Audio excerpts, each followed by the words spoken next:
नमस्कार मंडळी. आज आपण एका नवीन भाषेची कोरियनची ओळख करून घेणार आहोत, ती सुद्धा रोजच्या सोप्या गोष्टींमधून. आज आपण आचिम इंघवा म्हणजेच सकाळची दिनचर्या कशी सांगायची ते शिकूया.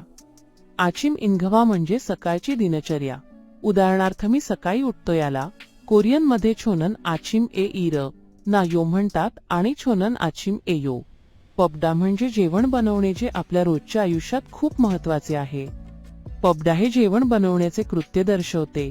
जसे मी आईसाठी जेवण बनवतो हे छोनन ओमोनी रलवी हे पपयो असे सांगता येईल, किंवा छोनन रलवी हे पपयो.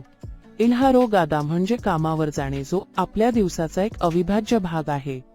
इल्हारो गादा म्हणजे कामावर जाणे.